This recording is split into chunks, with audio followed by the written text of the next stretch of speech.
Balade-Psy, le podcast qui vous permet d'explorer votre monde intérieur. Je suis Dimitri Kakouros, médecin psychiatre, formé en thérapie comportementale et cognitive, ainsi qu'à l'hypnose ericksonienne, et auteur du livre Manuel pour se libérer de l'emprise du stress, publié aux éditions Erol. Prendre des décisions importantes, ressentir des émotions qui nous submergent, traverser des moments de vie difficiles, gérer ses relations avec les autres, sont autant de défis qui traversent notre quotidien et nous laissent parfois démunis. Dans ce podcast, je vous propose de partager mon expérience de thérapeute et de prendre de la hauteur sur ces différents sentiers. Bonne balade! Aujourd'hui, je souhaitais vous parler des erreurs, de ces moments où l'on se trompe, de manière intentionnelle ou non. Des erreurs, nous en faisons tous. Certaines sont plus anodines, anecdotiques, que l'on remarque à peine, et d'autres, au contraire, on s'en rappellera probablement toute notre vie.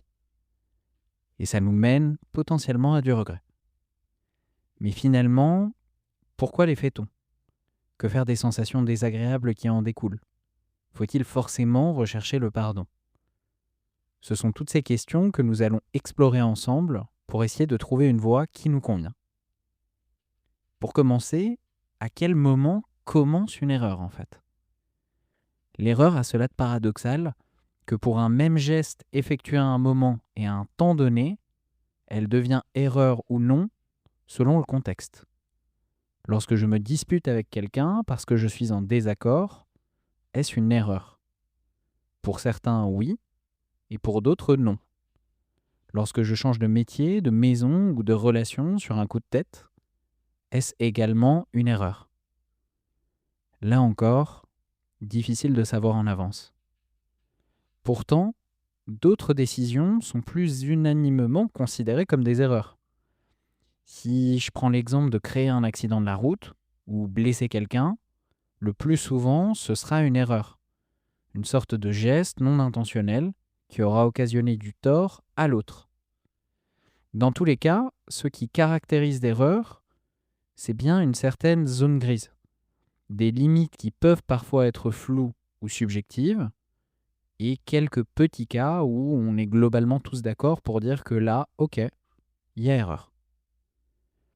Et une question qu'on pourrait forcément se poser à un moment, c'est pourquoi est-ce que j'ai fait cette erreur ? Je me trompe de métier, d'amis, de maison, peut-être, ok. Mais pourquoi ? Et si je vous proposais avant tout qu'on s'autorise cet espace d'exploration ? Quelque chose que moi, je peux remarquer souvent, à la fois avec les patients, avec moi-même, c'est une faible autorisation à se laisser analyser et ressentir cette erreur. C'est un peu comme si l'erreur était contagieuse, dangereuse, une sorte d'objet pourri qu'il s'agit d'emmener le plus vite possible à la poubelle. Pourtant, si on est honnête, on sent qu'elle est là pour quelque chose, cette erreur. Qu'elle vient mettre en avant certaines de nos failles, certaines de nos vulnérabilités, un peu comme une brique qui vient briser un miroir jusque-là parfaitement lisse. L'erreur, elle donne une certaine rugosité à la vie. Elle blesse, elle touche, elle nous attaque même parfois. Pourtant, elle met également en avant qui nous sommes très profondément, voire même au plus profond de nous-mêmes.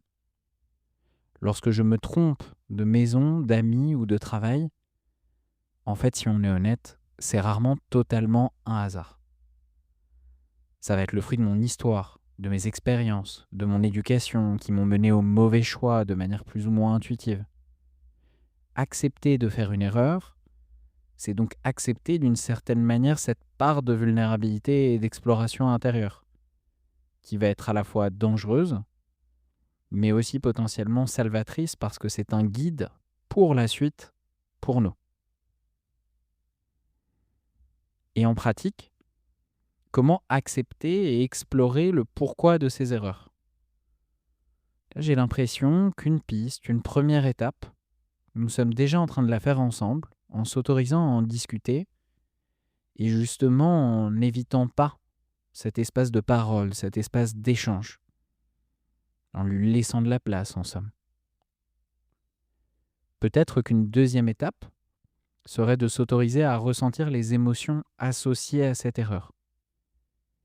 Est-ce que lorsque je repense à mon mauvais choix, à ma mauvaise décision, je me sens plus tendu, plus lourd, plus irritable?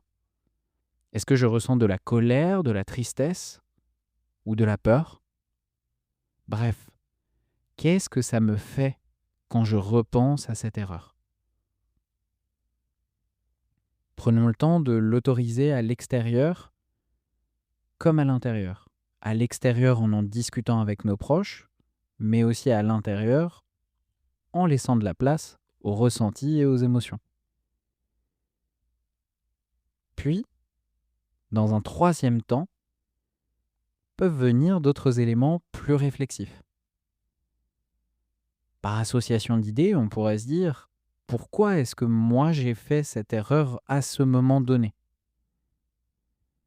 Peut-être que j'ai fait hâtivement le mauvais choix d'un métier parce qu'on m'a toujours dit que je ne pouvais pas refuser une offre, surtout si elle est alléchante. Peut-être que je me suis investi très vite dans cette relation amicale ou amoureuse parce que je me suis dit que je ne méritais pas mieux, que je ne pourrais pas avoir mieux ou que je ne vaux pas mieux. Dans ces situations, il n'y a que très rarement une réponse unique et claire. C'est souvent une sorte de faisceau d'arguments plus ou moins forts, plus ou moins importants, qui vont nous guider vers cette direction du pourquoi et nous aider à éclaircir le brouillard. En résumé, explorer une erreur, c'est déjà l'autoriser à exister, en parler. Puis, une des pistes pourrait être de remarquer ce qu'il se passe à l'intérieur de nous, émotionnellement pour commencer, avant de partir dans une recherche plus intellectuelle, plus personnelle, en lien avec notre histoire, en lien avec nos expériences. Et qui dit erreur, dit souvent regret associé à cette erreur. Le regret, c'est un peu particulier. Il va se définir par un état de conscience douloureux causé par une perte. Lorsqu'on regrette, on ressent en fait intérieurement ce que l'on n'a plus ou ce que l'on n'a pas. Souvent, il va s'associer à des émotions de tristesse ou encore de culpabilité. Si je regrette d'avoir changé de vie ou encore de m'être séparé de mon conjoint ou de ma compagne, je crée en fait un espace où je me rends compte de ce que je n'ai plus. Ce regret est difficile, très douloureux. Et là aussi, on peut se demander ce qu'on pourrait en faire. Et comme d'habitude, s'il n'y a pas une réponse claire et unanime, c'est vraiment un chemin personnel.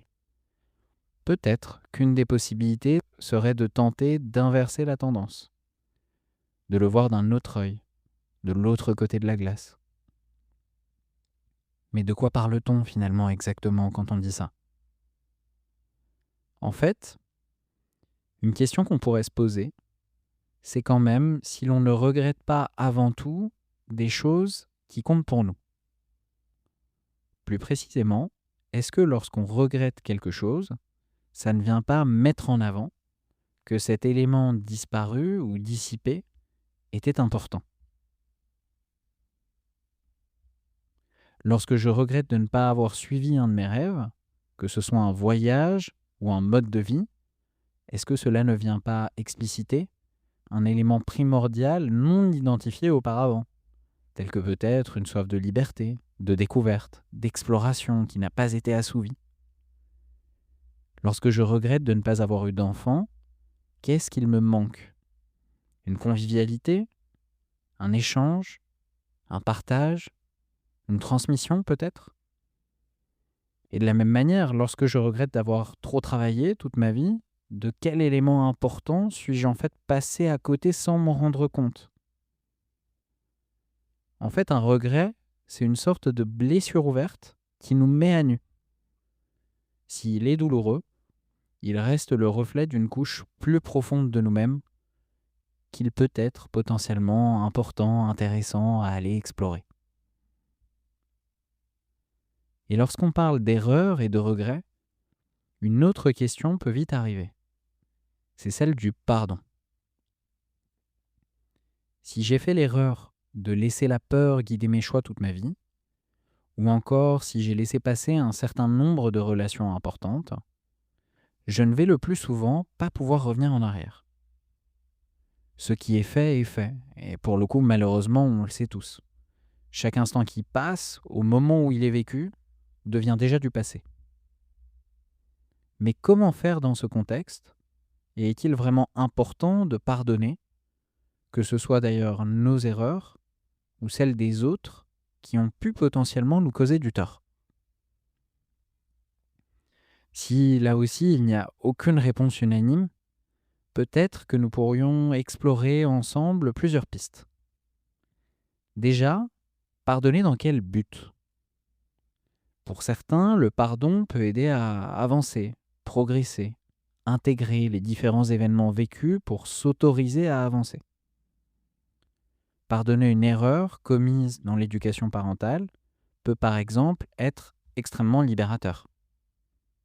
Pardonner une erreur d'un ami qui a mal agi peut aider également. Dans ce cas-là, lorsque vous pardonnez, vous le faites pour l'autre, mais également pour vous. Pourquoi?